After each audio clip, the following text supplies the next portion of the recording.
अस्सलाम वालेकुम। बड़ी बात के साथ मैं हूं आदिल शाहज़ेब। मुत्तहिदा अपोजिशन की तहरीक के बाकायदा आगाज में चंद दिन बाकी हैं। पाकिस्तान डेमोक्रेटिक मूवमेंट 16 अक्टूबर को गुजरांवाले से जलसों का आगाज करने वाली है।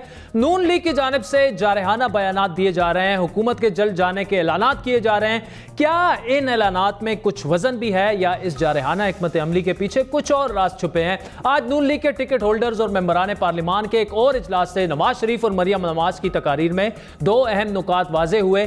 पहला यह कि मरियम नवाज को जल्द अपनी गिरफ्तारी का खदशा है। नैब खैबर पख्तूनख्वा पहले ही कैप्टन सदर की गिरफ्तारी के वारंट्स जारी कर चुके हैं और अदालती अहकामात के बायस उन्हें 10 दिन बाद गिरफ्तार किया जाएगा। नवाज शरीफ बैरून मुल्क हैं, शहबाज शरीफ गिरफ्तार हैं। अगर मरियम नवाज भी गिरफ्तार होती हैं तो नून लीग की क़यादत किसके हाथ जाएगी? और क्या मरियम नवाज की गिरफ्तारी के बाद नून लीग की हुकूमत मुखालिफ मुहिम जारी भी रह सकेगी? नवाज शरीफ एक मशरकी वालिद हैं, वो एक मशरकी वालिद हैं, बहुत मोहब्बत करने वाले शफीक वालिद हैं और अपनी बेटी के लिए वो ओवर प्रोटेक्टिव हैं। लेकिन वो उस आदमी का आप जज्बा देखें, उस इंसान का जज्बा देखें कि जिसको ज़रा सी आहट पे होता था कि मुझे गिरफ्तार ना कर लें, कहीं बेटी को कोई गिरफ्तार ना कर ले। उन्होंने मुझे फ़ोन करके कहा कि बेटी अपना बैग तैयार करो, अगर गिरफ्तार हो तो सीना तान के जाना। इस इजलास का दूसरा अहम नुकता ख्वाजा आसिफ का यह बयान है, जिसमें उन्होंने वाज़े तौर पर असम्बलियों से इस्तीफे की बात की और साथ ये भी कहा कि जब तहरीक अपने नुक्ता उरूज पर पहुंचेगी और नवाज शरीफ हुक्म देंगे तो 84 के 84 अरकान असम्बली इज्तिमाई इस्तीफे देंगे और हम देखेंगे कि सेनेट इलेक्शन का इलेक्टोरेट कैसे पूरा होता है। वक्त आ गया है, कायदे मोहतरम ने जंग का ऐलान किया है। 84 मेंबर है नेशनल असेंबली के। इंशाअल्लाह ताला जब नुक्ताए अरूज पहुंचेगा इस जदोजहद का, इस मूवमेंट का, तो ये 84 के 84 मेंबर जो है नवाज शरीफ की कॉल के ऊपर असेंबली से इस्तीफा देंगे और फिर हम देखेंगे कौन सेनेट के इलेक्शन कराता है। अहम बयान है क्योंकि वफाकी वजीर शेख रशीद पहले ही ये कह चुके हैं कि अपोजिशन की ये पूरी कोशिश है कि तहरीक इंसाफ को सेनेट इंतखाबात में अक्सरियत हासिल करने से रोका जाए। क्या नून लीग असम्बलियों से इस्तीफे के ऑप्शन पर संजीदगी से गौर कर रही है? इससे अहम सवाल ये है कि अगर नून लीग अपनी तहरीक के किसी मौके पर इस्तीफों के ऑप्शन को इस्तेमाल करने का फैसला करती है तो क्या बाकी अपोजिशन जमातें खुसूसन पाकिस्तान पीपल्स पार्टी साथ देगी? ये सवाल इसलिए भी अहम है क्योंकि हुकूमती वज़रा के बकौल पीपल्स पार्टी अपोजिशन का साथ कभी नहीं देगी। ये खबर भी गर्दिश कर रही है कि खुद वज़ीर आज़म वफाकी वज़रा को ये हिदायत दे चुके हैं कि पीपल्स पार्टी के खिलाफ बयानबाजी ना की जाए। सिंध हुकूमत से आइलैंड डेवलपमेंट अथॉरिटी ऑर्डिनेंस के तनाज़े पर वही अली जैदी जो कल तक ये दावा कर रहे थे कि जिन जज़ायर पर वफाकी हुकूमत हाउसिंग का मंसूबा बना रही है वो पोर्ट एंड शिपिंग अथॉरिटी की मिल्कियत हैं, आज एक यू टर्न लेते हुए नजर आए और गवर्नर सिंध के साथ मुश्तरका प्रेस कॉन्फ्रेंस में ना सिर्फ इस पोजीशन से उन्होंने यू टर्न लिया बल्कि सिंध हुकूमत के साथ मिलकर इस मसले के हल का ऐलान भी किया। यह सवाल यहां पर अहम है कि क्या नून लीग खुद नवाज शरीफ के बयानिए की जंग में मुत्तहिद रहेगी? क्या मरियम नवाज की गिरफ्तारी सीनियर रहनुमाओं में क़यादत की जंग शुरू कर सकती है? और नाज़रीन, इन्हीं तमाम मामलात पर बात करेंगे पाकिस्तान मुस्लिम लीग नून के सीनियर रहनुमा और साबिक स्पीकर कौमी असम्बली जनाब अयाज सादिक साहब हमारे साथ मौजूद हैं। अयाज सादिक साहब, बहुत बहुत शुक्रिया। मियाँ साहब ने आज एक दफ़ा फिर खिताब किया और मरियम नवाज भी तकरीबन उसी तरह बोली पिछले महीने डेढ़ से, स्पेशली जब से एपीसी हुई और एक बयानिया जो है, एक टोन जो है वो सेट हो चुकी है पीडीएम की। ये बताइएगा सर कि इस वक्त जो सिचुएशन है, मामला जिस तरफ जा रहा है, गुजरांवाला में जलसा है, फिर कराची में है, फिर कोयटा में है, 25 अक्टूबर तक तकरीबन ये नज़र आ जाएगा तज्ज़ियाकारों को कि अवाम निकलते हैं पीडीएम को, पाकिस्तान मुस्लिम लीग नून का ये नैरेटिव सपोर्ट करते हैं या नहीं करते। लेकिन आपके पास टाइम है मार्च तक, मार्च में सेनेट इंतखाबात हैं और वहाँ पे तहरीक इंसाफ को सेनेट में भी अक्सरियत मिल जाएगी। तो मार्च तक अगर आपकी तहरीक को पजीराई नहीं मिलती, सेनेट इंतखाबात हो जाते हैं, फिर बड़ा मुश्किल होगा तहरीक इंसाफ को हुकूमत से निकालना। बिस्मिल्लाहिर्रहमानिर्रहीम। जी शुक्रिया। ये आपने जो एनालिसिस किया है मैं इससे कुछ एग्री भी करता हूँ, कुछ डिसएग्री करता हूँ। जी देखें, इलेक्शन शेड्यूल आ जाएगा मार्च का, मार्च में नहीं आएगा, वो पहले आ जाएगा। ठीक, तो एक ये भी है, बट ये मुझे पता है कि जो इनके सेनेटर्स नॉमिनेट होंगे वो इनके नहीं होंगे, इनके बस में नहीं होंगे। ये डिसीजन जो है ये इमरान खान साहब का नहीं होगा, یہ ہو سکتا ہے کہ پارٹی کا ہو یا پارٹی کو بھی یہ دیا جائے، بٹ ان چیزوں سے فرق نہیں پڑتا۔ جب ضیاء الحق صاحب آئے تھے تب بھی سینٹ تھی، جب وہ گئے تھے، جب مشرف صاحب آئے تب بھی سینٹ تھی۔ تو یہ چیزیں کہنا، پریڈکٹ کرنا کہ جی گورنمنٹ ہوگی نہیں ہوگی، یہ بالکل قبل از وقت چیز ہے۔ اصل ٹون جو سیٹ ہوگی وہ ہمیں مارچ کی فکر نہیں کہ مارچ میں کیا ہوتا ہے اور کیا نہیں ہوتا۔ جب الٹی چیزیں پڑھنی شروع ہوتی ہیں تو پھر ہر سیدھی چیز بھی الٹی ہو جاتی ہے، اور کچھ اللہ تعالیٰ کی طرف سے جب نیت ٹھیک ہو تو اللہ تعالیٰ رستے بھی بناتے ہیں اور اللہ تعالیٰ مواقع بھی فراہم کرتے ہیں، اور جب برا وقت آیا ہو تو صحیح ڈیسیجن بھی غلط ہونا شروع ہو جاتا ہے۔ تو خان صاحب کا جو ڈیسیجن تھا یہ ایف آئی آر کروانے کا، اب یہ دیکھیں کہ شادرہ میں کیا ایسی ایف آئی آر کوئی ایس ایچ او اپنے طور پہ کر سکتا ہے جب تک وہ آئی جی سے نہ کنسلٹ کرے، اور آئی جی آگے سے نہ کنسلٹ کرے چیف منسٹر سے، اور چیف منسٹر پرائم منسٹر سے نہ کرے؟ تو کیا یہ ایف آئی آر ہو سکتی ہے جس میں آپ نے ہندوستان کو بڑا کلیئر، ہم جو کہتے ہیں نا کہ سقوط کشمیر ہو گیا ہے عمران خان کے ہاتھوں، وہ اسٹرینتھن اس طرح ہوتی ہے کہ آزاد کشمیر کے سٹنگ الیکٹڈ پرائم منسٹر کے خلاف بھی پرچہ ہونا، 2 prime ministers, ex prime ministers, 1 former speaker, federal ministers, اور ساری ہماری سینٹرل ایگزیکٹو کمیٹی کے اوپر پرچے ہوئے کہ جی یہ محب وطن پاکستانی نہیں ہے اور انہوں نے غداری کے زمرے میں آتے ہیں۔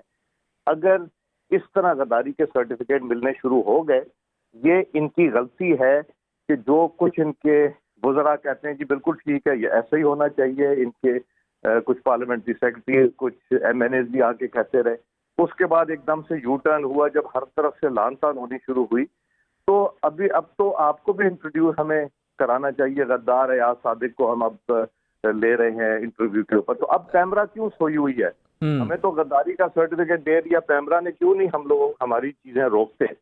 بیکاز پیمرا بھی کنٹرولڈ ہے، نیب بھی کنٹرولڈ ہے، سارا کچھ کنٹرول۔ تو جب الٹی پڑنی شروع ہوتی ہیں تو یہ چیزیں پائل اپ ہونا شروع ہو جاتی ہیں۔ اچھا، اس میں ٹھیک ہے ایاز صادق صاحب یہ بتائیے گا کہ ان تمام معاملات پہ تفصیلی گفتگو آپ سے کرتے ہیں، لیکن جو ریزگنیشنز کا ایک ہے سٹانس مولانا صاحب کا، اور بڑا کلیئر کٹ ان سے کچھ لوگوں کی ملاقاتیں بھی ہوئی ہیں، مریم نواز سے پہلے جرنلسٹوں کی، اور ان کی میں بات کر رہا ہوں، تو وہ ابھی تک یہ سمجھتے ہیں کہ 2-3 جلسوں کے بعد یہ جو ٹرمپ کارڈ ہے یہ ہمیں کھیلنا پڑے گا اگر ہمیں پریشر بڑھانا ہے۔ اب پی ایم ایل این کا بڑا کلیئر کٹ سٹانس ہے کہ مولانا صاحب کے ساتھ چلنا ہے اور استعفوں کا آپشن جو ہے وہ بھی موجود ہے، لیکن پیپلز پارٹی چونکہ سندھ گورنمنٹ میں ہے and rationally and logically speaking وہ کیوں چاہیں گے کہ سندھ گورنمنٹ ان سے، تو یہ جو استعفوں والا معاملہ ہے یہ کتنا سیریس ہے with in the P M L N, اور کیا آپ سمجھتے ہیں کہ پیپلز پارٹی بھی استعفے دے دے گی اگر یہاں تک بات پہنچتی ہے؟ تو دیکھیں میں ایک چیز تو وثوق سے کہتا ہوں، میں استعفوں والی سچویشن سے گزر چکا ہوں، اور میرے سے زیادہ ہینڈز آن ایکسپیرینس کس کو ہو سکتا ہے کہ جب ہم ان چیزوں سے گزرے ہوں۔ اور یہ میں آپ کو بتا دوں کہ استعفوں کی بات جب آئے گی، جب لیڈرشپ نے فیصلہ کر لیا کہ استعفے دینے، تو ہمارے 99% پروونشل اسمبلی سے، پنجاب سے، نیشنل اسمبلی سے اور باقی اسمبلیوں سے جو الیکٹڈ ریپرزینٹیٹیو ہیں وہ 99% دیں گے۔ تو 1-2% کا میں کہتا ہوں کہ چلو آگے پیچھے بھی ہو جاتے ہیں، جن کی سیاست نظریاتی نہیں ہوتی، جن کی سیاست جو ہے وہ ذاتی مفاد کی ہوتی، وہ لوگ جائیں گے۔ جس طرح بھی 2-3 وہ جو ہمارے ایم پی ایس تھے وہ جان کے بار بار جا کے ملتے ہیں۔ جلیل شرک پوری صاحب جو ہیں وہ تو کہتے ہیں نا کہ ایک دفعہ دھوکہ کھاؤ تو دوسری دفعہ اس کو پھر آزمانا نہیں چاہیے، تو ان کو پھر سے دیا۔ تو ان کا تو جو اٹینشن ہوتا ہے، ان کا ایک بڑا کلیئر کٹ اٹینشن ہوتا ہے کہ میں نے کہاں سے مانیٹریلی گین کرنا ہے۔ تو یہ چیزیں چھپی نہیں، بٹ استعفوں کی جب باری آئے گی تو استعفے دیے جائیں گے۔ اور میں آپ کو ایک بات بتا دوں کہ استعفے ایکسیپٹ کرنے کا طریقہ بھی ہمیں آتا ہے کہ کس طرح ہم نے کرانے ہیں، اور وہ کسی وقت پوچھیں گے تو میں آپ کو بتا دوں گا۔ جس طرح میں نے ایکسیپٹ نہیں کیے تھے اس کے پیچھے ایک پوری کہانی ہے، کیوں نہیں ایکسیپٹ کیے تھے اور کیا ہوا تھا، اور کیا وہ دینا بھی چاہتے تھے یا نہیں، یا صرف یہ پریشر تھا۔ مگر یہاں کی سچویشن یہ ہوگی, یہاں جب فیصلہ ہو گیا تو پھر JUIF بھی دے گی اور PMLN بھی دے گی, اور اگر پیپلز پارٹی نہیں دیتی تو ہم ان کو زبردستی تو نہیں کر سکتے, وہ پھر ان کا اپنا ڈیسیجن ہوگا کہ انہوں نے ویٹ کرنا ہے, وہ لوز کیا کرتے ہیں. اتنی میسو ریزگنیشنز کے ساتھ یہ آپ کا کیا خیال ہے, جو ریزائن کرے گا وہ گھر بیٹھ جائے گا جا کے؟ ہوگا کہ وہ تو بہت دور کی بات ہے. آپ یہ جب جلسے ہونے شروع ہوں گے اور جب لوگ باہر نکلیں گے تو پھر آپ کو اندازہ ہو جائے گا کہ لوگ چاہتے کیا ہیں. ٹھیک, اچھا ایک تو سر ایاز صادق صاحب, چونکہ آپ نے کہا جب آپ پوچھیں گے تو آن ایئر ہے, ہم آپ سامنے بیٹھے ہوئے ہیں, تو جواب یہی چاہوں گا کہ اس وقت چونکہ سچویشن یہ تھی کہ تحریک انصاف نے استعفے دیے, وہ پھر واپس لے لیے ان کے MNAs نے, وہ بیٹھے رہے قومی اسمبلی میں, اور وہ سچویشن شاید اس وقت, تو اس وقت آپ نے استعفے منظور کیوں نہیں کیے تھے؟ اور پھر یہ جواب سن کے میں پھر آگے بڑھتا ہوں آپ کے ساتھ. دیکھیں, جب ان لوگوں نے ریزگنیشن دی تو ریزگنیشن دینے کے بعد میں نے, انہوں نے اور MQM والوں نے بھی دی تھی, بٹ MQM والوں تک تو مجھے ایکسپیرینس ہو گیا تھا اس چیز کا, تو ہم نے اعلیٰ عدلیہ کے ججمنٹس نکالی کہ ریزگنیشن اگر کوئی دیتے, دیکھیں آپ ووٹ لے کے آتے ہیں کہ میں الیکٹ ہو رہا ہوں, 1 لاکھ آدمی آپ کو ووٹ دیتا ہے جی, اس کے بعد آپ قومی اسمبلی میں آ کے بیٹھ جاتے ہیں. بیٹھنے کے بعد آپ اپنی ذاتی مرضی سے تو نہیں دے سکتے, آپ کو عوام کے پاس بھی جانا چاہیے.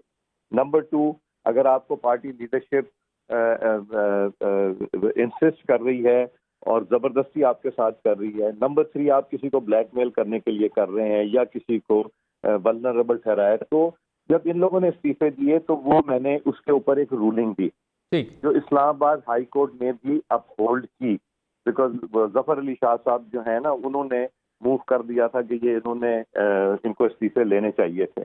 تو میں نے اس میں جو ججمنٹس میں چیزیں کوٹ کی, اعلیٰ عدلیہ کی ڈیسیجن, اس کے بیس کے اوپر وہ ہو گیا. اچھا, اس کے بعد میں نے اپنی کنڈیشن فلفل کی, میں نے نوٹس دیے سارے MNAs کو. ان کے پاس 33 MNA سے 5 MNAs تو ہاؤس میں ویسے ہی بیٹھے تھے, ان سے ناراض تھے جی, تو ان کے پاس 28 رہ جاتے ہیں. 28 میں سے جاوید ہاشمی صاحب کو چھوڑ دیں 27 رہ جاتے ہیں. 27 میں سے 9 MNA ایسے تھے جنہوں نے اکٹھے بیٹھ کے مجھے فون کیا کہ جی ہم ریزگنیشن اگر آپ نے لینی ہے تو ہم پتہ نہیں پھر بنے نہ بنے, ہم ریزگنیشن کوئی نہیں دینا چاہ رہے. اچھا, میں نے, اور میرا خدا جانتا ہے کہ میں نے اس سے کہا تھا یہ کام مت کرنا, ہاؤس میں آ جاؤ گے تمہاری سیاست ختم ہو جائے گی, ہاؤس میں مت آنا, میں ریزگنیشن نہیں کرنا, جب پارٹی تمہاری اجازت دے گی تب آ جانا, اور میری نیت کا مجھے اللہ دیتا ہے. تو 9 وہ نکال دیں تو پھر رہ جاتے ہیں کوئی 18 میں سے 5 خواتین کو نکال دیں, 5 خواتین رہ گئی تو یہ 12-13 سیٹوں پہ الیکشن ہونا تھا اور کوئی نہیں ہونا تھا. اچھا, اس کو بھی چھوڑ دیں. جب میں نے ان کو نوٹس دیا کہ جی ایک MNA کو دیا کہ جی آپ صبح 10 بجے آئیں گے, دوسرے کو کہا 10:15 آئیں گے, تیسرے کو کہا 10:30 آئیں گے, ہر 15 منٹ کا گیپ. تو سیکرٹری نیشنل اسمبلی اور اسپیشل سیکرٹری اور میں وہاں بیٹھ کے ان کی فائلیں دیکھ کے, اب میں نے کہا جی وہ جیسے ایک کر کے اندر بھیجیے گا, میں ان سے جو کوشچن سپریم کورٹ نے کیے وہ پٹ کروں گا, اس کے بعد میں ریزگنیشن ان کی ایکسیپٹ کر لوں گا. وہ آ کے اسپیکرز لاؤنج میں بیٹھ گئے, اور اسپیکرز لاؤنج میں بیٹھ کے تو میں نے ان سے کہا کہ جی ان سے کہیں کہ آئیں تشریف لائیں. تو انہوں نے کہا نہیں اسپیکر یہاں آئے. تو میں نے کہا جی یہ تو نہیں ہوتا کہ اسپیکر جائے ان کے پاس کہ بھی میں آ گیا ہوں تمہارے استعفے لینے, میں نے تو نہیں دینے استعفے, تو انہوں نے دینے. پھر ڈپٹی اسپیکر صاحب کو بھیجا, چائے شائے پی رہے تھے. میں کہا ان کو ان کے ایک سینئر ممبر کے کان میں پوچھو استعفے دینے بھی ہیں یا نہیں. تو وہ ڈپٹی اسپیکر صاحب مرتضیٰ جاوید عباسی صاحب گئے, آ کے مجھے ہاتھ ہلا کے کہتے ہیں کوئی نہیں دینے. اچھا, میں نے کہا یار تم بھی بیٹھ کے چائے پیو, ان کو چائے پلواؤ, سینڈوچ. ٹھیک ہے, مطلب آپ صادق صاحب یہ کہہ رہے ہیں کہ انہوں نے استعفے, بات سن لیں, جی جی جی جی, بیکاز وہ سیکوینس کمپلیٹ ہو جائے. اچھا, پھر شاہ محمود صاحب ہاؤس میں آئے, ساری ٹیم لے کے انہوں نے تقریر کی. جاتے وقت میں نے کہا, جو کہ ریکارڈنگ ہمارے پاس نیشنل اسمبلی میں موجود ہے, ویڈیو اور آڈیو دونوں, میں نے کہا مخدوم صاحب آپ نے مجھے استعفے دیے ہوئے ہیں, استعفے کے بارے میں بھی بات کرتے جائیں. تو وہ کیے بغیر باہر نکل گئے, کیونکہ اس سے پہلے جاوید ہاشمی صاحب نے کھڑے ہو کے تقریر کی اور انہوں نے کہا جی میں نے استعفیٰ دے دیا ہے اور میں نے جنمن استعفیٰ دیا, میرا ایکسیپٹ کریں. تو وہ جیسے ہی پروسیڈنگ ختم ہوئی میں نے اندر جا کے ان سے کہا کہ لائن فائل, ہاشمی صاحب نے استعفیٰ دے دیا, اب میرے پاس کوئی جواز نہیں ہوگا. انہوں نے کھڑے ہو کے کہہ دیا دے دیا, تو میں نے ان کا ایکسیپٹ کر لیا. مخدوم صاحب ने पीछे मुड़ के ही नहीं देखा। उन्हें ये था कि पीछे मुड़ के देखेंगे तो शायद पत्थर के बन जाएंगे। तो ये लोग सारे मुंह उधर करके बाहर निकल गए और वापस नहीं आए। तो जब हम इस्तीफे देने जाएंगे, अगर स्पीकर साहब के पास एक एक करके जाएंगे, अगर उन्हें वो भी ना माने तो इस्तीफे दे के वसूल कराने के बाद असेंबली में खड़े होकर ऐलान करके रिजाइन करेंगे। ठीक, अच्छा, हमारे पास अवेलेबल है, ये रास्ता भी अवेलेबल है कि कोई रोक नहीं सकता। ठीक है। अयाज साथी साहब, इस्तीफों की बात हो रही है, आप बहैसियत मुस्लिम लीग नून में बड़ी आपकी वेटेज है, सीनियर रहनुमा हैं आप, मियाँ साहब और मरियम और शहबाज शरीफ साहब बड़ी आपकी सुनते भी हैं। आप खुद क्या समझते हैं कि इस्तीफों का टाइम जो है, टाइमिंग क्या होनी चाहिए? मार्च से पहले तो ऑब्वियसली देने होंगे, अदरवाइज तो उसका फिर फायदा कोई नहीं होगा। ये कलेक्टिव डिसीजन होगा, ये मेरा ख्याल है सारी जमातें बैठ के देंगी और बैठ के डिस्कस करेंगे, और वक्त इसका तयन तभी होगा जब वो, बिकॉज पहले तो अभी जलसे हैं, फिर रैलियां होंगी, फिर इस्लामाबाद की तरफ मार्च होगी। तो ये मार्च तो नेचुरली हमारा हक भी है, तो हम जाएंगे भी। और हुकूमत जिस तरह बार बार कह रही कि जी इनका राइट है इनको जलसे जुलूस करने का, तो वो नेचुरली हम करेंगे। कहते कुछ हैं, कल वो वहाँ एक कॉर्नर मीटिंग हो रही थी गुजरावाला में, तो उनके माइक उठा लिए। बहरहाल हम उस चीज के लिए तैयार हैं, गिरफ्तारियों के लिए भी तैयार हैं, इनके साथ ये रास्ता रोकेंगे हम, इंशाल्लाह वो रास्ता तोड़ के जाने के लिए मेंटली सब तैयार हैं।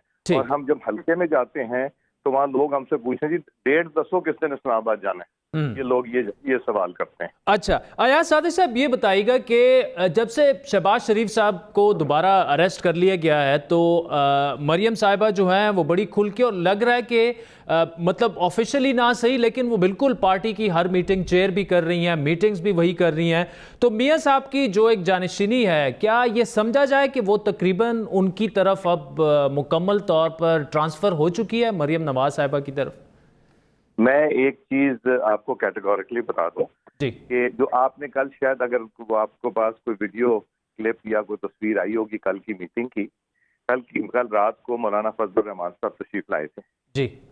तो मौलाना फजलुर रहमान साहब के एक तरफ leader of the parliamentary party Khawaja Asif साहब बैठे थे और दूसरी तरफ शाहिद खाकान बिल्कुल बैठे थे, और मरियम बीबी ने खुद वो सीट सेलेक्ट की जो वो कहने लगी कि मेरे लिए यहाँ पे मुनासिब है। ठीक है, मैं मेजबान हूँ, मगर आप लोग सीनियर्स हैं तो मेरे लिए मुनासिब नहीं कि मैं सीनियर से आगे बैठूं। ये एक मैच्योरिटी का साइन था, एक बड़ापन था, और ये खुद ही हुआ वहाँ पे।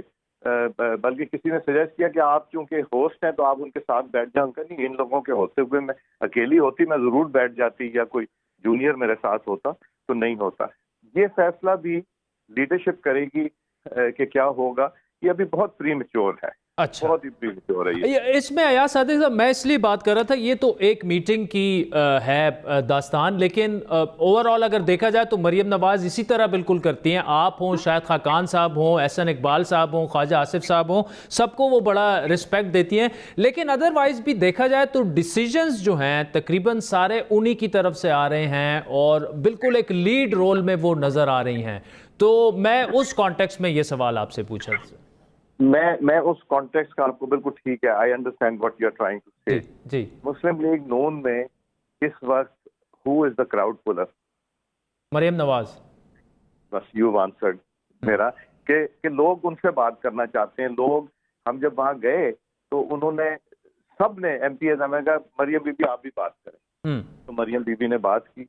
तो वो हमें यू मस्ट रियलाइज कि जिस तरह मैं एसपीपी हूँ, अपना वाइस प्रेसिडेंट हूँ, उसी तरह वो भी वाइस प्रेसिडेंट हैं, तो पार्टी में है। फिर कई जगहों पे उनको मियां नवाज शरीफ साहब की तर्जुमानी भी करनी पड़ती है, तो इसलिए उनका रोल आपको ये नजर आता है। बट जब वो चलती हैं तो फिर लोग किस तरह साथ लगते हैं वो और चीज है, और हम में से कोई चलता है तो कितने होते हैं। शाहिद खाकान साहब के साथ भी चलते हैं, ख्वाजा आसिफ साहब के साथ भी चलते हैं, मेरे साथ भी चलते हैं।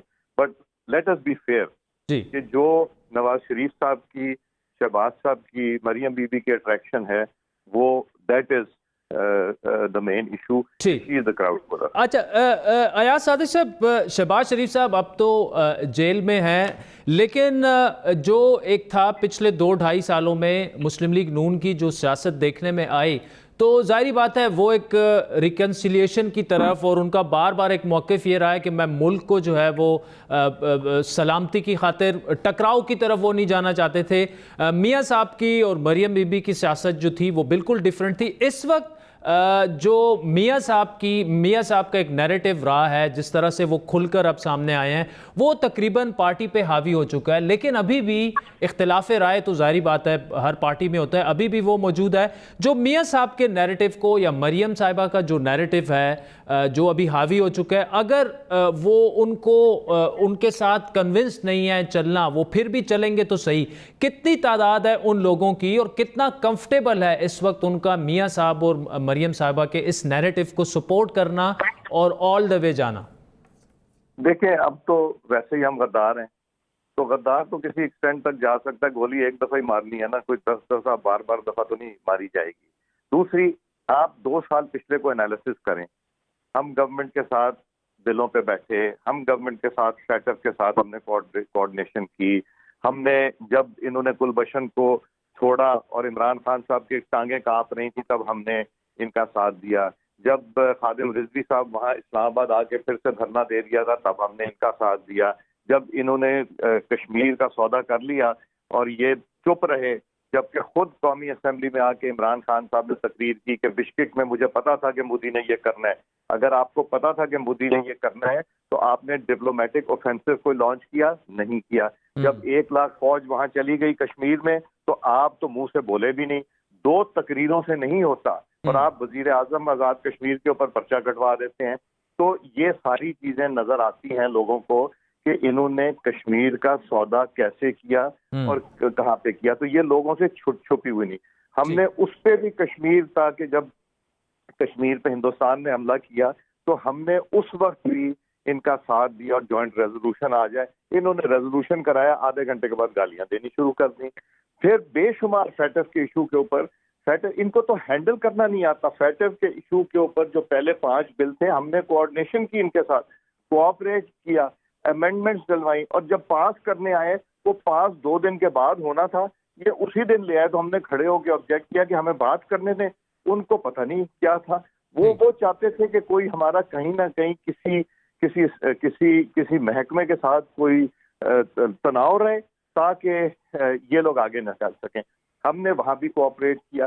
ہم نے آرمی ایکٹ کا ایشو آیا، ہم نے کہا انسٹیٹیوشن کو کنٹروورشل نہیں بنانا چاہیے. ہم نے وہاں بھی ووٹ کر دیا، جس کے اوپر بہت فلیک آئی سوشل میڈیا کے اوپر، بہت ہی زیادہ ہم پہ لان تان کی گئی.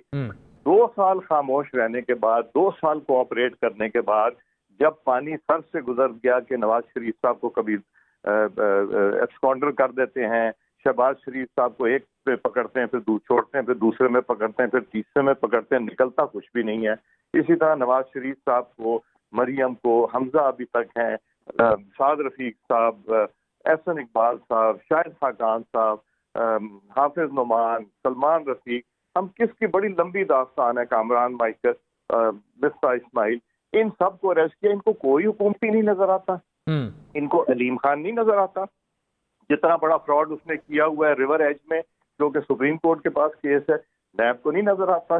اسی طرح آپ دوسرے دیش میں کیا بی آر ٹی نہیں نظر آتی، وہاں اسٹے دے دیا. کیا فارن فنڈنگ نہیں نظر. تو جب پانی سر سے گزر گیا اور ہم نے سوچا کہ کوآپریشن، تو اس لیے اب یہی ہے کہ مار کھانی ہے تو یا تو لڑکے کھا لیں. پہلے شرافت سے کھا رہے تھے، اب لڑکے کھائیں گے یا کھلائیں گے. رستہ تو 2 ہی ہے ہمارے پاس. ویسے بڑی ڈیپ آپ نے بات کی ایاز صادق صاحب کہ مار تو ویسے ہی کھا رہے تھے، پہلے شرافت سے کھا رہے تھے، اب لڑکے کھائے. یہ آخری سوال آپ سے سر کہ پیپلز پارٹی کی طرف دوبارہ میں آتا ہوں. اگر بات وہاں پہنچ جاتی ہے اور اصل امتحان اپوزیشن اتحاد کا وہیں آئے گا کہ اگر متحدہ اپوزیشن ریزگنیشنز کا فیصلہ کر لیتی ہے، پیپلز پارٹی سمجھتی ہے کہ فی الحال ہمیں ریزائن نہیں کرنا چاہیے، ریئیکشن کیا ہوگا نون لیگ کا، اور کیا آپ سمجھتے ہیں کہ پھر بھی چل سکے گی پیپلز پارٹی اپوزیشن کے ساتھ؟ ہم پیپلز پارٹی کو کنونس کرنے کی کوشش کریں گے.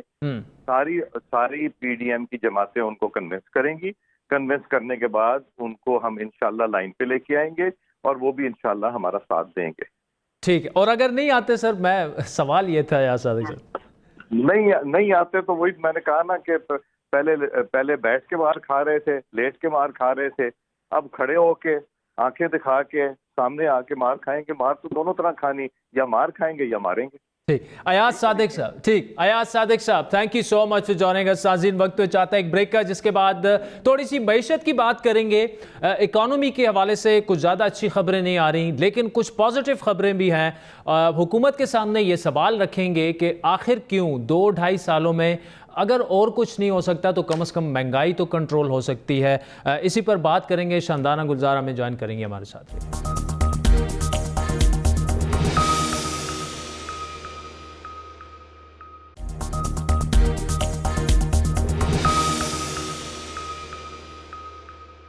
ویلکم بیک ناظرین. اپوزیشن کی تیاریوں اور ارادوں کے مطابق ملک میں سیاسی عدم استحکام کا اندیشہ ہے, اور اس متوقع سیاسی عدم استحکام کی فضا بنانے میں اپوزیشن کو ملکی معاشی صورتحال کا ساتھ بھی حاصل ہے. ملک میں مہنگائی میں اضافہ رکنے کا نام نہیں لے رہا, اور اب عالمی ادارے پاکستان کی شرح نمو یعنی جو شرح ترقی ہوتی ہے اس میں مزید گراوٹ اور غربت میں مزید اضافے کی پیشن گوئیاں کر رہے ہیں. عالمی بینک کی تازہ رپورٹ کے مطابق 2021 میں پاکستان کی معاشی ترقی کی شرح مزید کم ہونے کی توقع ہے, جو 0.5% تک رہے گی. عالمی بینک کے مطابق جنوبی ایشیا میں بدترین کساد بازاری کا امکان ہے, جبکہ پاکستان میں کورونا کی وجہ سے سست اور غیر یقینی معاشی بحالی کے ساتھ ساتھ آئندہ 2 سالوں میں غربت میں اضافے کا امکان ہے. رپورٹ میں مزید یہ کہا گیا ہے کہ یہ پیشن گوئی کورونا میں اضافہ نہ ہونے یا مزید لہروں کے نہ آنے کے حساب سے کی گئی ہے, ورنہ دوسری صورت میں پھر جو ہے وہ لاک ڈاؤن بھی لگ سکتا ہے, حالات مزید خراب ہو سکتے ہیں خدا نخواستہ. پاکستان سے متعلق مزید یہ کہا گیا ہے کہ جی ڈی پی کی حقیقی شرح 2019 کی جو 1.9% تھی اس سے کم ہو کر رواں برس 1.5% رہنے کا امکان ہے, جو کئی دہائیوں کے بعد بدترین کمی ہے. بینک نے نشاندہی کی کہ کمزور سرگرمی کے باوجود پاکستان میں خوراک کی اشیاء اور توانائی کی قیمتوں میں اضافے اور کمزور روپے کی وجہ سے مہنگائی کی 2019 میں اوسطاً 6.8% سے بڑھ کر جو شرح ہے وہ رواں سال اوسطاً 10.7% ہو گئی. یہ آپ کو یاد دلاتے چلے کہ موجودہ حکومت نے تیسرے سال ترقی کی شرح 2.1% انہوں نے ہدف مقرر کیا تھا, لیکن یہ اہداف پورے نہ ہو سکے, جس کی وجہ وزیراعظم عمران خان اور وزراء کورونا وائرس اور گزشتہ ادوار میں لیے گئے قرضوں کو قرار دیتے ہیں, جبکہ آج کل ملک میں مہنگائی میں کمی نہ آنے کی وجہ اپوزیشن کو قرار دیا جا رہا ہے. کیونکہ یہ تو اس چیز کی جس صورتحال میں ملک ہے, یہ جو مہنگائی ہو رہی ہے سب کی تو بنیادی وجہ یہ لوگ خود ہیں, تو یہ خود اپنے خلاف جو ہے تو وہ کرنا چاہتے ہیں. یہ تو ہم تو 2 سال ہوئے ہیں آئے ہیں. لیکن ستم یہ ہے کہ اپوزیشن کی تنقید اور عالمی اداروں کی تشویشناک پیشن گوئیاں بھی حکومت کو جھنجھوڑ نہیں پا رہی, اور شاید اسی لیے حکومت کی جانب سے آج ایک بار پھر بجلی کی قیمتوں میں 83 پیسے فی یونٹ کی اضافے کی منظوری دی گئی ہے. اسی طرح سبزیاں, دالیں اور دیگر روزمرہ اشیاء جو ہیں, اگر چینی کی بات کی جائے, گندم کی بات کی جائے, وہ بھی عوام کی پہنچ سے دور ہوتی جا رہی ہیں. حکومت نے حالیہ دنوں میں چینی کی قیمتوں کو قابو کرنے کے لیے بڑے دعوے کیے. 2 دن پہلے بھی کابینہ اجلاس میں چینی کی قیمتیں بڑھانے والوں کے خلاف کریک ڈاؤن کا فیصلہ کیا گیا, لیکن تاحال چینی کی قیمتیں جو ہے وہ 100 روپے فی کلو سے تجاوز کر چکی ہیں. کئی جگہوں پر 115 روپے فی کلو کی خبریں بھی آ رہی ہیں. ملک کو درپیش جو مشکلات ہیں اور حکومتی ترجیحات ہیں, اسی پر بات کریں گے. تحریک انصاف کی رہنما ممبر قومی اسمبلی شاندانہ گلزار خان ہمارے ساتھ موجود ہے. Shandana ji, thank you so much for joining us. یہ اکانومی کی جو سچویشن ہے, آلموسٹ 2.5 سال آپ کو ہو گئے, ٹھیک ہونا لگ رہا ہے کہ آپ کے بس کی بات نہیں. شکریہ عادل. دیکھیے, میں سن رہی تھی آپ جو کہہ رہے تھے بڑے غور سے. اس سے پہلے میں نے ایاز صادق صاحب کی باتیں بھی سنی, لیکن کیونکہ ہم پہلے اکانومی پہ بات کر لیتے ہلکا سا. آج کے جو لیٹسٹ فگرز ہیں, جو آپ کی ایکسپورٹس بڑی ہیں 6% ایئر آن ایئر. پچھلے سال کرونا نہیں تھا, اس سال کرونا ہے, اس کے باوجود آپ کی 6% گروتھ ہوئی ہے. اس کا کیا مطلب ہے؟ گروتھ یا ایکسپورٹس کی گروتھ کسی ایک سیکٹر کی یا اوور آل؟ اچھا. لارج اسکیل مینوفیکچرنگ میں ایئر آن ایئر, یعنی پچھلے سال سے کمپیریزن میں جب کرونا نہیں تھا اور اس سال جب کرونا ہے, 5% گروتھ ہوئی ہے. 9% منتھ آن منتھ, مہینے پہ مہینے, اور یہ ایئر آن ایئر. اچھا, سٹاکس آج دیکھ لیں, بلش سٹاکس, یعنی کہ جو یہ ساری باتیں ہو رہی ہیں پی ڈی ایم کی اور سیاست کی, اس قسم کی سیاست یوزلی بزنس کے لیے بیڈ نیوز ہوتی ہے. انٹرنیشنل مارکیٹس کو سگنلز غلط جاتے ہیں, لیکن وہ بھی دیکھ لیں مارکیٹس بھی بلش تھے. کیوں ہے؟ بلو چپ سٹاکس میں بھی انویسٹمنٹ ہو رہی ہے. اگر اوور آل اتنا برا بگ بزنس, میکرو کی میں بات کر رہی ہوں, میں مہنگائی پہ بھی آتی ہوں, اگر اتنا برا حال ہوتا تو لوگ کیوں انویسٹ کر رہے ہیں؟ पहली बात। लोग या चंद सरमायाकार, लेकिन चले फिर भी पाकिस्तान में जी सही कह रहे हैं आप, हैं चंद सरमायाकार, 25-26 बड़ी बड़ी फैमिलीज हम उनके खिलाफ भी नहीं हैं, लेकिन अनलाइक कोरिया जहाँ पे ये 25-26 फैमिलीज स्प्रेड करके सारे मुल्क को उठा लिया, हमारे इन 25-26 फैमिलीज उन्होंने पाकिस्तान में एक हल्का सा क्लीक बना लिया है और उसमें सिर्फ यही फैमिलीज ऑपरेट कर सकती हैं। अच्छा, जो शरह तरक्की है, जीडीपी है, वो तो प्रोजेक्टेड यही हो रहा है कि मज़ीद अभी नीचे आएगी। अब जीडीपी शरह तरक्की अगर ऊपर जाएगी, ग्रोथ होगी तो एम्प्लॉयमेंट आएगी, पैसा आएगा, बिजनेस का जो है वो पहिया चलेगा। आपकी ग्रोथ ही नीचे जा रही है, ग्रोथ नहीं है तो आप क्या, वो कितनी करोड़ नौकरियां थी जो आपने दी? बिल्कुल सही कह रहे हैं। देखिए आपने जो बात कही ग्रोथ की, वो जो स्टेटिस्टिक्स आपने बताई वो ग्लोबल स्टेटिस्टिक्स हैं। बिकॉज ऑफ कोरोना दुनिया में श्रिंकेज हो रहा है। यूरोप कोरोना को नहीं कंट्रोल कर पाया, सेकेंड वेव भी वहाँ बहुत बुरा आया है। अमेरिका तो अभी पहले वेव को नहीं संभाल सका। पाकिस्तान की एक्सपोर्ट्स यानी जिसकी वजह से आप डॉलर कमाते हैं, बरामदात, उनमें से 30% जाता है यूरोप, 30% जाता है अमेरिका और 30% गल्फ जाता था। गल्फ में सबको पता है इतना डेटा निकलता नहीं है, उनके अपनी इशूज़ है, इसराइल को रिकग्नाइज कर लिया है, उधर एक और फैक्टर है। लेकिन जब कोई ख़रीदने वाला आपका नहीं होगा, आपको तो नहीं, एक और शो में हम न्यूज़ पे मैंने किया था और ये मैंने आपकी जून की प्रेडिक्शन आपको बताई थी कि उस टाइम पे 2 से 4 अरब डॉलर के हमें खदशे थे कि ऑर्डर्स कैंसिल हो गए, यानी कि आपके पास प्रोडक्शन कैपेसिटी थी। वो कोरोना का एक इफेक्ट था बिल्कुल, उस पर, ठीक है। अब क्यों आपके आ रहे हैं ऑर्डर्स? क्योंकि जिन ममालिक ने पिकअप नहीं किया कोरोना के बाद, फॉर एग्जांपल वियतनाम में पहली वेव कंट्रोल कर पाए, दूसरी नहीं कर पाए। चाइना में पहली कंट्रोल होगी, अब दूसरी आ गई है। हमारी अभी दूसरी लोग कह रहे हैं आ रही है या शायद उनसे गुजर रहे हैं। मसला ये है कि जब आप एक्सपोर्ट ओरिएंटेड ग्रोथ की बात करते हैं, जो होना चाहिए था हमारी गवर्नमेंट का मंशूर, पैंडेमिक आ जाता है, कोरोना आ जाता है, वबा आ जाती है जो 100 साल बाद आई है, उसको हम हैंडल कर रहे हैं, वो आ रही है ग्रोथ। लेकिन जो हमने कॉन्सेंट्रेट करना होगा, पोस्ट कोरोना एक नया पैराडाइम, एक नई सोच आ गई जो दुनिया भी अडेप्ट नहीं कर पाई, हमें करना पड़ेगा। जो प्राइम मिनिस्टर बात करते हैं डिजिटल पाकिस्तान की, इंक्लूसिव पाकिस्तान की, इसका क्या मतलब है? यानी कि जो हम पहले, आपको पता है ऑल्दो जनरल मुशर्रफ की डिक्टेटरशिप थी, बट वो पहली हमारी हुकूमत में जिससे हमने कम्युनिकेशन कॉम्स पॉलिसी खोली थी, जिससे बहुत सारे ऑपरेटर्स आ गए पाकिस्तान में और हर बंदा आज पाकिस्तान में मोबाइल अफोर्ड कर सके। पहले इतने बड़े बड़े मोबाइल से सिर्फ मालदारों के पास होते थे। इसी तरह इस गवर्नमेंट को अगर आगे एक्सपोर्ट लेड ग्रोथ में जाना है, आपने सर्विसेज सेक्टर को देखना है, क्योंकि सर्विसेज सेक्टर पाकिस्तान में सबसे ज़्यादा जीडीपी प्रोड्यूस करता है। वो श्रिंक हो रहा है। मैरिज हॉल्स खुल गए, कोरोना भी ज़्यादा हो गया। स्कूल्स खुल गए, कोरोना फिर ज़्यादा हो गया। रेस्टोरेंट्स खुल गए, कोरोना ज़्यादा हो गया। अब इस गवर्नमेंट को फाइन लाइन वॉक करनी है बिटवीन जीडीपी एंड कोरोना। लेकिन अल्लाह का शुक्र है, जितनी प्रिपरेशन हो चुकी थी एनसीओसी के थ्रू, उसकी वजह से अगर कोरोना बढ़ता भी है, आपके पास इतने वेंटिलेटर्स, हॉस्पिटल बेड्स तमाम मुल्क में इस वक्त हैं और एक सिस्टम इन प्लेस है। अगर आपको ए जगह में नहीं मिलेगा तो बी में मिल जाएगा। Growth post pandemic is a huge issue. लोग 5-5 साल नहीं रिकवर कर पाते, हम विद इन 3 मंथ्स रिकवर कर पाए हैं। महंगाई जो मेन इशू आपने हाईलाइट किया, आलू टमाटर, दैट इज आवर कंसर्न। वो हमारा मसला है। मसला ये है कि आप पीटीआई की perhaps one of the best spokes persons they have, जो लॉजिकली रैशनल के हम उनसे बात कर सकते हैं, सवाल जवाब जिसमें गालम गलोच भी नहीं होती। ये बातें अच्छी लगती हैं, ऑन पेपर्स भी ठीक हैं, टीवी की स्क्रीन पर भी ठीक हैं, लेकिन जब आपको पता है बाजार में जाए ना, आदमी रो रहा है। आज 83 पैसे फी यूनिट इजाफा हुआ है। तो जो गरीब, जिसकी ये हमारा कैमरा मैन है जिसकी 25-30 हज़ार तनख्वाह है, उसकी जेब पे 2-3 हज़ार का मजीद आज इजाफा हो गया। इससे पीछे आप जाएं तो फूड इन्फ्लेशन आप उठा के देख लें, मतलब आप गंदम देख लें, चीनी देख लें, 115 रुपए किलो चीनी मिल रही है। तो इस तनख्वाह में तो वो बेचारे चीनी, अगर मीठी चीज़ सिर्फ चीनी खा सकते हैं गरीब लोग आजकल, वो भी तकरीबन चीनी खाना भी अब तो छोड़ देंगे। 2 वक्त की रोटी जो खाते थे अब 1 वक्त पे आ चुके हैं। ये सारा इमरान खान को बताया जा रहा है कि जी 2 सालों में आपने मुल्क को यहाँ तक, आम आदमी ये सोच रहा है, वो स्क्वीज हो चुका है। बिल्कुल, एब्सोल्युटली। देखिए, मैं खुद आपकी तरह गांव की रहने वाली हूँ, तो हम were on a daily basis in touch with our people. Prices का भी पता होता है, मसलों का भी पता होता है। जब बात करते हैं, अब ये आई थिंक 2-3 कैटेगरीज हो गई, बिजली की, अशिया खुर्दनोश की, और जो स्मगलिंग की बात है, जो चीनी और आटे की हम बात कर रहे हैं। आज से 4 महीने पहले मुझे खुद याद है कि हमारी मीटिंग हुई थी, पार्लियामेंट्री पार्टी मीटिंग वज़ीर आज़म के साथ। उन्होंने बताया कि सर ट्रक्स खड़े हैं, पंजाब भरा हुआ है ट्रक्स से स्मगलिंग के लिए।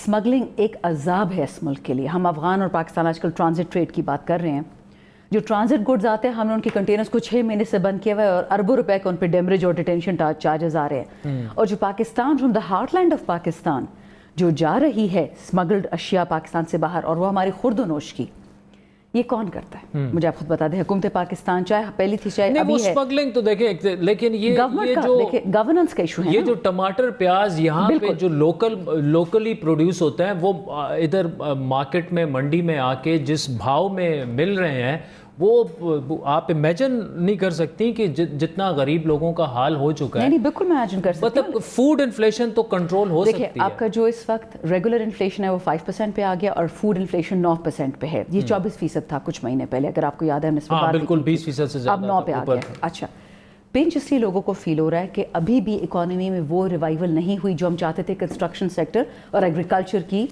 स्टिमुलेशन से, अगर आपको याद है। दूसरा याद रखें, ग्लोबली इस वक्त तमाम खुर्द-ओ-नोश की प्राइसेस महंगी है। लोगों ने अपने फूड ग्लोबली ज़ख़ीरा अंदोज़ी स्टार्ट कर दी क्योंकि उनको लगता है उनका हक है। अब टमाटर अगर अब इसकी दूसरी साइड भी देखें ना, अगर आपका काश्तकार है, ज़मींदार है, वो टमाटर लोकली ग्रो करता है या आलू, और आजकल क्योंकि मार्केट वैल्यूज़ हाई हैं तो उसका तो फ़ायदा हो रहा है ना, नुकसान कंज्यूमर को हो रहा है। हमें जो गोल्डन मीन चाहिए कि काश्तकार को, ज़मींदार को उसकी सही कीमत मिले, और मेरे और आपके जैसे लोग जो हम कोशिश करते हैं कि एक सफ़ेद पोश ज़िंदगी गुजारे, गरीब तो दूर की बात, सफ़ेद पोशों को भी आजकल मसला हो रहा है। तो जो आप कह रहे हैं ये प्राइम मिनिस्टर की मीटिंग में आज भी डिस्कस हुआ है। और दोबारा अब एक प्लान, क्योंकि हमने अगर आपको याद है रमज़ान में और कोविड के टाइम पे सब्सिडाइज किया था यूटिलिटी स्टोर्स को, मोबाइल वैन्स की थी यूटिलिटी स्टोर्स की। अब एक ऐसा प्लान लेके आना है क्योंकि फाइनेंस सबसे बड़ा इस वक्त इशू है, खर्चा बहुत बड़ा इशू है। हमने अपनी हैसियत से ज़्यादा बढ़ के अपना स्टिमुलस प्लान दिया जो आज अमेरिका में बाय द वे कैंसिल हो गया। Pakistan is a step ahead of everyone. तो थोड़ा सा मुझे लगता है सब्र करना पड़ेगा, हालात महीना से पहले भी शायद ठीक हो जाए। मजीद सब्र करें पाकिस्तानी आप। मुझे तो लगता है महीने के अंदर कंट्रोल हो जाएगा। लेकिन ओपोजिशन ये कह रही है कि मार्च से पहले आप लोग घर चले जाएंगे, तो आपने कोई बंदोबस्त किया है कि जब आप एमएलए नहीं रहेंगी मार्च तक क्या करेंगे? अपना तो मुझे पता है जी, इंशाल्लाह कहीं ना कहीं नौकरी कर लूँगी। बट और किसी का मजाक के अलावा देखें, आधे आप मुझसे ज़्यादा जानते हैं चीज़ें, मीडिया ज़्यादा जानता है। एनालिसिस टाइम पैटर्न की देख लें, कौन सा महीना उन्होंने चुना है। पिछले साल भी रिज़ाइन कर सकते थे, ओथ ही ना लेते, क्योंकि जिस दिन हमारा ओथ का दिन था तब भी सिलेक्टेड चीख रहे थे, उस दिन ना करते। ये बहुत अजीब बात है कि जिस ऐवान में मैं बैठी हूँ आप बैठे हैं, आप जीते तो आप हलाल, मैं बैठी हूँ तो मैं हराम। ये इनका मौक़िफ़ रहा है। पीडीएम का हेड बना दिया है माशाल्लाह मौलाना साहिब को। पहले मेरी इसमें दरख्वास्त ये होगी कि ये ख़ानदानों की बका की जंग है, पाकिस्तान की बका की नहीं है। आप असेंबली में देख लेना, फ्रंट लाइन्स पे कौन बैठा है, फ़लाने का भाई, फ़लाने का बेटा, फ़लाने का भाई, फ़लाने की बेटी। तो ये तो हुई जमहूरियत का हाल इस मुल्क में। जब ये लोग हुकूमत में थे तो सारे मेन ओहदे अपने रिश्तेदारों को, कज़न्स को, अभी भी सिंध में ऐसा ही है। तो जमहूरियत, तो आई एम सॉरी, ये कोई जमहूरियत नहीं है, ये आमरीत है, बट चले। दूसरी बात, ये मार्च में इसलिए करना चाह रहे हैं क्योंकि उस टाइम सेनेट की इलेक्शंस हैं। कोविड में रेगुलर इलेक्शंस तो हम करने से डरते हैं, मुल्क को बर्बाद तो हमने करना नहीं। अगर ये लोग सब रिज़ाइन करते हैं तो मतलब हमें बाई इलेक्शन रखना होगा या जनरल इलेक्शन, दोनों नहीं हो सकते। कैसे होंगे? हंग पार्लियामेंट होगी, ये चाहते हैं नेशनल गवर्नमेंट आ जाए। नेशनल गवर्नमेंट में क्यों आना चाहते हैं? अब मियाँ साहब की पहली स्टेटमेंट आपने सुनी, कहते कि जी इमरान खान के खिलाफ नहीं है, उनके सिलेक्टर्स के खिलाफ है, स्टेट अबव स्टेट। दूसरी स्पीच आती कि जी मेरे तो फौज को सलाम है, लेकिन मैंने उनको खरबों पैसे भी दिए, हमने तो फौज के खरबों रोक दिए, हमने तो उनके बजट कट्स किए 2 दफ़ा, फिर हम बुरे हुए ना, वो अच्छे हुए। तीसरी स्पीच आज की कि नहीं जी मेरा तो इकामा चाहिए था क्योंकि मैं KSA में था, सऊदी अरेबिया में। भाई आपके पास इकामा UAE का है, चलिए अगर ये भी मान लें कि आप सऊदी में बैठ के UAE में काम कर रहे थे, तो आपको एज वज़ीर आज़म, बतौर वज़ीर आज़म आपको तब इकामे की क्या ज़रूरत थी? माज़रत के साथ जो निकल रहा है इस तमाम शोर से इंस्टेबिलिटी ही हो सकती है, इंटरनेशनल सिग्नल्स ही बुरे जा सकते हैं। लेकिन मुझे ये बिल्कुल भी आवाम की सियासत नहीं नज़र आती, क्योंकि आप सोच लें या देख लें, इन लोगों ने 2 साल में मिल बैठ के कौन से एक कानून पे हमसे लड़ाई की हो कि हम कहें कि वाकई आवाम के लिए था, एक नैब के पीछे पड़े हुए। That's about it. Shandana Gulzar Khan, thank you so much for joining us. नाज़रीन, वक्त तो चाहता है एक ब्रेक का, जिसके बाद आपको US लिए चलेंगे। US इलेक्शंस आ रहे हैं, presidential elections. Professor doctor Adil Najam साहब हमें ज्वाइन करेंगे, उनसे एनालिसिस लेंगे कि ट्रंप साहब इस दफ़ा भी जीतेंगे या जो बाइडन उन्हें हरा देंगे।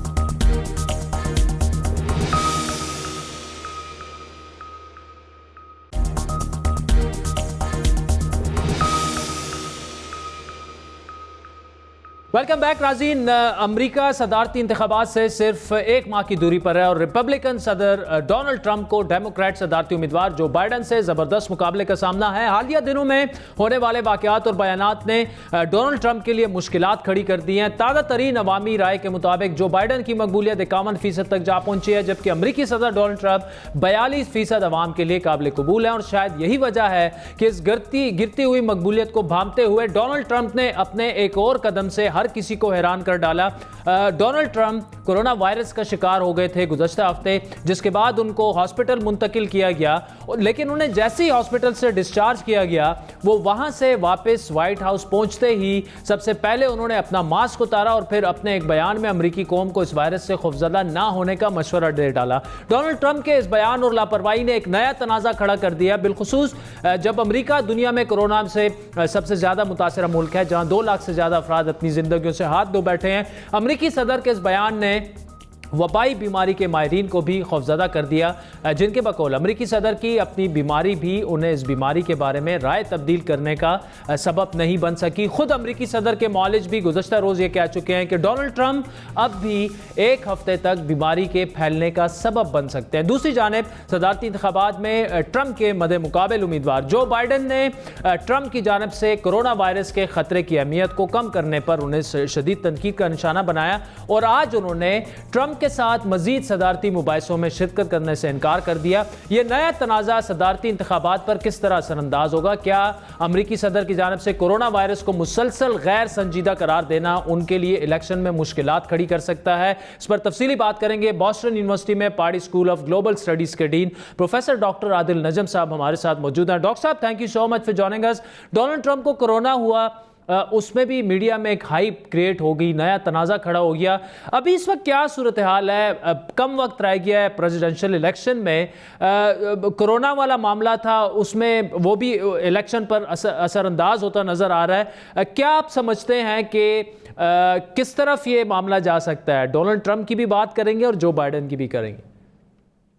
देखिए, असर तो जरूर पड़ेगा, लेकिन इस वक्त ये इलेक्शन इतनी अनप्रिडिक्टेबल हो गई है। ना सिर्फ ये कि अनप्रिडिक्टेबल है, अमेरिका की इलेक्शन हमेशा क्लोज होती है, लेकिन जो हमारे पास टूल्स हैं ये फैसला करने के, ये सोचने के कि किस नहज पे जा रही है, हवा किस तरफ की है, वो भी अब तकरीबन फेल होते हुए नजर आते हैं। अगर तो आप नंबर देखें जो पोल्स होते हैं, जो अमेरिका में बड़े रिलायबल हुआ करते थे, जी जी, लेकिन वो पिछले इलेक्शन में रिलायबल नहीं थे और इस बार अक्सर लगता है कि और भी रिलायबल नहीं है, क्योंकि एक तो अब उन पोल्स की कमजोरी नजर आ रही है, दूसरी इलेक्ट्रेट फर्क हो गई है, तीसरी इस कोरोना की वजह से भी और मैं कहूँगा ट्रंप साहब की वजह से, बाइडन की वजह से नहीं, वैसे भी इतने ज्यादा तगय्युर का शिकार हो गई है, खुसूसन जैसे हमने देखा डिबेट में, कि अब मेरे ख्याल में तय ये है कि इलेक्शन जो है वो ट्रंप और बाइडन के दरमियान नहीं है, ट्रंप और ट्रंप के दरमियान है। अच्छा, इलेक्शन ये है कि इंटरेस्टिंग एनालिसिस है डॉक्टर साहब जी। वो कितने होंगे और कितने ऐसे होंगे जो ये कहेंगे कि किसी भी कीमत पे एनीवन बट ट्रंप, और वहां मेरे ख्याल में हर चीज जो है अब उस महवर में है। अब कोरोना जैसी चीज भी, अमेरिका के सदर को कोरोना हो जाना एक बहुत बड़ी बात, लेकिन वो भी जो है ट्रंप की जात तक महदूद हो गया। ये खबर भी हमने गौर नहीं की कि उस समय में जैसे एसओपी होते हैं, जो उनकी न्यूक्लियर सिक्योरिटी थी वो हाइटन हो गई, उनकी जो सिक्योरिटी प्रोटोकॉल्स थे वो हाइटन हो गए, जो एक स्टैंडर्ड प्रोसीजर है अमेरिका के सदर अगर किसी भी बीमारी में या किसी और चीज में मुब्तला हो। तो इस वक्त जो है it is all Trump all the time. अच्छा, ये डॉक्टर साहब आपने जो एग्जिट पोल की बात की, वाकई वो एक वक्त में काफ़ी भरोसेमंद होते थे, ख़ासतौर पर यूएस और बरतानिया में, लेकिन फिर हमने देखा गुज़श्ता अगर अमरीकी इंतखाबात हों या जो ब्रेग्जिट था, ईयू इंतखाबात थे, ईयू जो बरतानिया ने निकलना था ईयू से, उसमें भी हमने देख लिया। एक तो ये कि उसकी क्या वजह हो सकती है, दूसरा कौन से ऐसे फैक्टर हैं जो अभी भी नवंबर तक यूएस प्रेसिडेंशियल इलेक्शन को असरअंदाज कर सकते हैं? देखिए, जहां तक तो पोल्स का सवाल है उसमें बहुत से मुहर्रिकात हैं, कुछ टेक्नोलॉजी के हैं। देखिए, वो पिछली इलेक्शन में भी हमने देख लिया, ये इंटरनेट का जमाना है, पोल्स पहले फोन पे होते थे, उनकी लिस्ट वैसी थी, नए वोटर आ गए, ये वो वोटर नहीं है जो पोलिंग के सिस्टम के अंदर। और इस बार जो है कोरोना की वजह से भी जो कम्युनिकेशन और जो आप देखते हैं ना, जो आप हवा देखते हैं कि किस तरफ क्या चीज हो रही है, वो चीजें कम हो गई, जलसे नहीं होते, इश्तिहारों की वो अहमियत नहीं रही, सोशल मीडिया की अहमियत बहुत हो गई। सोशल मीडिया पे ये पता करना कि किस बात की कितनी अहमियत है वो अब और मुश्किल हो गया, क्योंकि सोशल मीडिया जो है उसमें नॉइज ज्यादा है, सिग्नल कम है। जहां तक आपका दूसरा सवाल है वो अहम है कि देखना क्या है। मेरा अपना ये ख्याल है कि सबसे अहम चीज ये है कि बाइडन साहब वोटर्स लूज ना करें। सच्ची बात ये है कि डेमोक्रेट्स का जो कैंडिडेट है वो बहुत कमजोर है और ये हमने डिबेट में भी देख लिया। ट्रंप साहब की जो कमजोरियां हैं वो उनके जो सपोर्टर्स हैं उनको पसंद आती हैं। जो चीजें दूसरों को शायद ट्रंप साहब में पसंद नहीं आती हैं उनके सपोर्टर्स को पसंद आती हैं, लेकिन जो बाइडन साहब की कमजोरियां हैं वो उनके सपोर्टर्स को पसंद नहीं आती। तो मेरे ख्याल में एक तो ये है कि बाइडन अपनी सपोर्ट लूज ना करे और दूसरा ये है कि बाइडन की जो सपोर्ट है वो उनकी सपोर्ट है ही नहीं, वो तो एंटी ट्रंप एलिमेंट है। तो इन अ वे अब सिर्फ गेम ये रह गई है कि जो मिडिल में लोग रह गए, और मुझे नहीं समझ आता कौन रह गया, क्योंकि मेरे ख्याल में अब तक फैसला हो चुका है। और सबसे अहम चीज ये है कि जो वोटर ओबामा के लिए बाहर आया था और हिलरी के लिए नहीं आया था, क्या वो बाहर आएगा या नहीं आएगा? अच्छा डॉक्टर साहब, की क्वेश्चन, और वो ये कि फर्ज कर डोनाल्ड ट्रंप जीत गए या जो बाइडन जीत गए, उसका जनूबी एशिया खुसूसन अफगानिस्तान और पाकिस्तान पर क्या असर होता देख रहे हैं? थोड़ा सा इसको एनालाइज कीजिए जरा। मेरी अपनी राय ये रही है कि इंटरनेशनल पॉलिटिक्स के हवाले से बहुत ज्यादा फर्क नहीं रहेगा, लेकिन जो तरीका वारदात है उसमें बहुत फर्क पड़ जाएगा, क्योंकि ट्रंप साहब का एक बड़ा पर्सनल किस्म का तरीका वारदात है। वो चार्म करते हैं तो वो भी पर्सनल करते हैं कि जी मैंने आपकी आंखों में देखा और मोहब्बत हो गई। उनका मोदी से भी वैसा रिलेशनशिप है, उनका इमरान खान से भी वैसा रिलेशनशिप है, वो बड़ी पर्सनलाइज्ड पॉलिटिक्स है। लेकिन इंस्टीट्यूशनल पॉलिटिक्स पे मेरे ख्याल में नहीं रहेगा। अफगानिस्तान की अहमियत यकीनन ये है कि ट्रंप साहब खुसूसन इस वक्त जो है भरपूर कोशिश में है, लेकिन मुझे नहीं नजर आता कि अफगानिस्तान के बारे में अमेरिका की पॉलिसी जो है वो बहुत ज्यादा तब्दील हो जाएगी। अगेन तरीका वारदात तब्दील हो जाएगा। अगर कोई चीज तब्दील होगी तो वो होगी डोमेस्टिक पॉलिटिक्स में। ट्रंप साहब की एक जो उनकी स्माइल जो मर्जी हो, तस्वीरें जो मर्जी हो, लेकिन एक बहुत डीप लेवल पे एक मुसलमानों से और मुसलमान ममालिक से एक उनकी जो है दूरी है और बल्कि नेगेटिवनेस है, उस पे जरूर फर्क पड़ेगा। पाकिस्तान और भारत के जहां तक अगर ताल्लुकात का सवाल है तो मेरे ख्याल में देखें, ट्रंप हो या बाइडन हो, आपको अगले 10-15 साल में भारत और अमेरिका बहुत ज्यादा क्लोज आते हुए नजर आते हैं। अगर ट्रंप साहब और मोदी साहब की यारी हम देख चुके हैं, बाइडन साहब की जो वाइस प्रेसिडेंशियल कैंडिडेट हैं वो खुद इंडियन ओरिजिन है, लेकिन इन दोनों चीजों से ज्यादा अहम चीज ये है कि डिफाइनिंग पॉलिटिक्स है अमेरिका और चीन की, और उस अमेरिका और चीन की पॉलिटिक्स में अगर कोई हड्डी है तो वो पाकिस्तान नहीं बनेगा, वो भारत बनेगा। तो उस हवाले से भी मुझे प्रोफेसर डॉक्टर आदिल नजम साहब, thank you so much for joining us. नाज़रीन, आज के प्रोग्राम पर आपके फीडबैक के मुंतज़िर रहेंगे। हमारा ट्विटर हैंडल है @बड़ी बात। मुझे मेरी टीम समेत इजाज़त दीजिए। खुदा हाफ़िज़।